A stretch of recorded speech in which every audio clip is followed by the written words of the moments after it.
Hi RNG Network. As many of you know, my name is Jessica Cafferty. I am president and founder of Route Networking Group. We are a local corporate recruiting agency here in Idaho, focused exclusively on helping local Idaho companies connect with exceptional talent.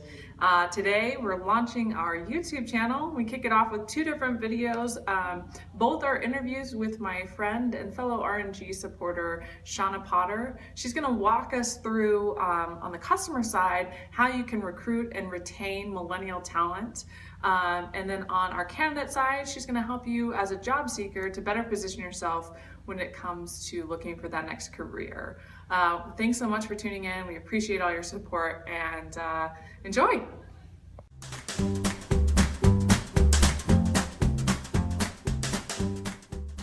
So, really, the purpose of this conversation today is to really find out, two different things. Number one, as a new graduate and as a millennial, how can you set yourself up for, success as you start to look at your career? Obviously, that's going to evolve and that's going to change, and that's why I asked that question earlier.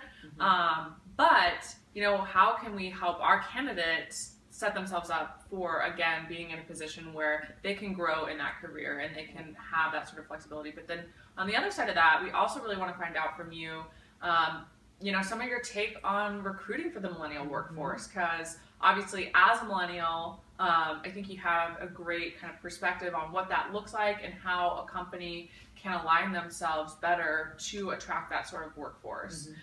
So let's start with maybe the candidate side of things. Walk us through maybe some of your lessons learned, if you will, as you have been in certain roles and recruiting roles. Maybe best resume advice, worst thing you can have on your resume, something along those lines. Gosh, there's a lot of things definitely that I've learned throughout my experience, both being a candidate and also being on the other side of it, with interviewing and selecting talent. I would say for a resume, I think it's really important to be organized. I would say for a hiring manager, when you get a resume and it is just kind of paragraph, like sentence upon sentence, just super text heavy, it's almost overwhelming at first. So I would say bulleting. You definitely want good content on there, so you don't want to skimp and not have enough. But by using bullet points, just the simple organizational factor is huge. I would also say one thing that I've noticed, and maybe this is just a personal preference, but I think it's really important with the organizational factor, just as far as what you highlight first. I think it's really important to have your most relevant experience first on the top of your resume. I also think it's important to highlight the current role that you're in, or the most recent role that you've had that's relevant. I've seen resumes where they start back 20 years ago with what they did, and their current experience, which is maybe the most relevant for the position, isn't until page 2. Or page 4. That's the other thing, keeping them. I was going to ask you, what's your thoughts on resume length? So I would say a page front and back. But I would prefer that to include references as well. It's just so much more.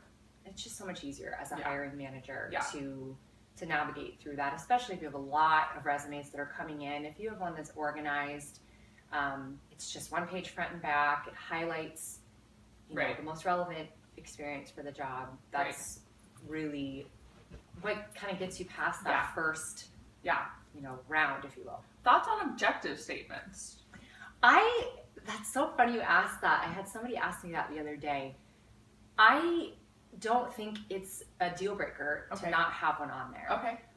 I think one thing that I found really helpful is a cover letter. Both in my experience personally in looking for jobs, but also, when we have candidates apply, that cover letter, I think, is a really great way to set yourself apart and really take you beyond just what the resume lists.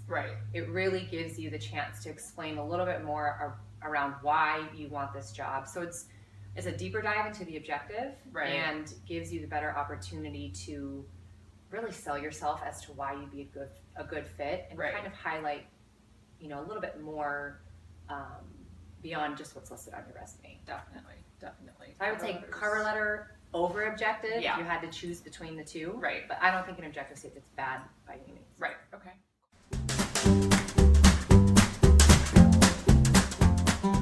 So transitioning a little bit to interviews. So when you're in an interview with a candidate, whether it's first, middle, or last, I mean, what are you, in terms of maybe some interview prep advice, what kind of prep do you typically suggest for a candidate? Yeah.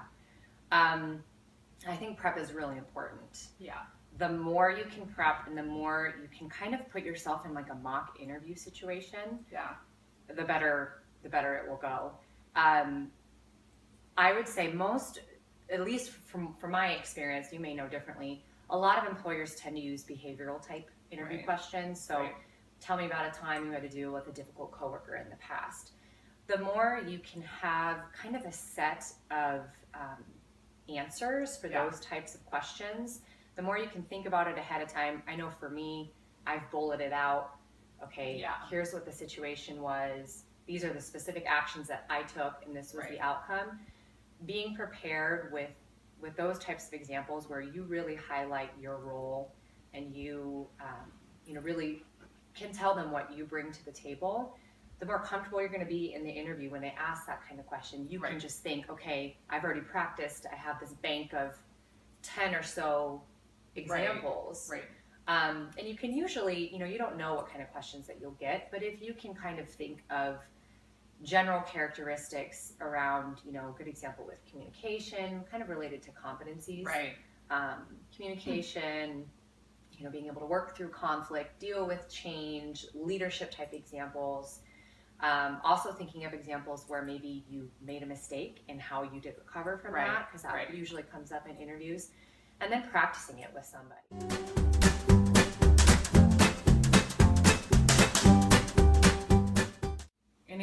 Any story that comes to mind when you think of like a bad interview or interview gone wrong? Oh gosh, unfortunately there have been many. Oh, no. I won't get into the details. I think there's names, what they said, who they are. Yeah.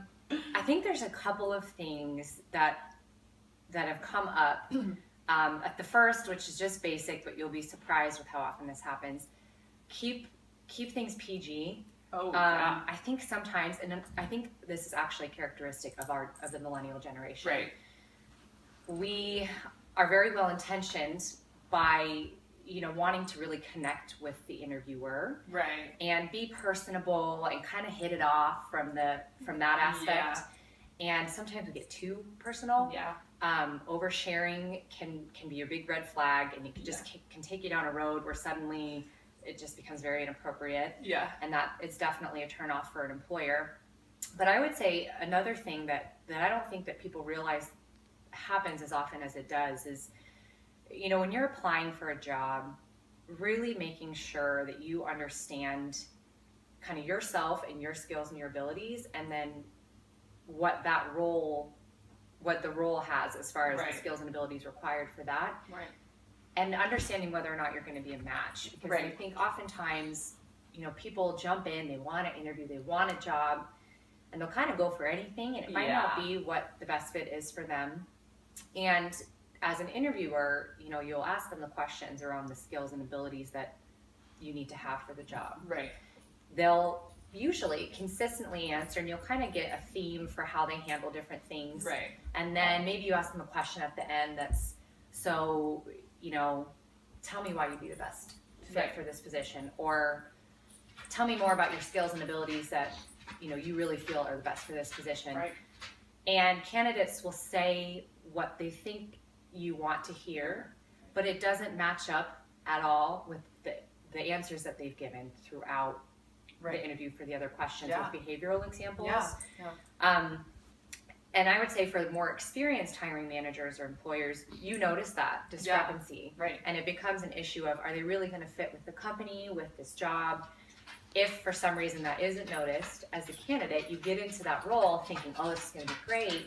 And it really, you end up hating it. Or you end up just struggling, and it's not a good fit for you at all. So just being true to who you are, and not necessarily trying to tell them what they want to hear or definitely sell yourself, but sell yourself for you, right? Not for what the position says it needs to be. Right. Definitely. Does that make sense? Yeah. No, definitely does. And I think desperation smells. You can always tell when somebody is desperate for a position rather than intrinsically, invested in getting that role. Thank you so much, Shauna. I really appreciate you taking some time to sit down with us today. I think you're a wealth of insight, and I also, congratulations, new PHR title. Oh, geez, thanks. Which is awesome, and I appreciate it, and I think that you offer a lot of insight to both our candidates and our customers. I hope so. Well, thank you for giving me the opportunity to join you today. You're welcome. Thanks, Harky, for being a part of it too.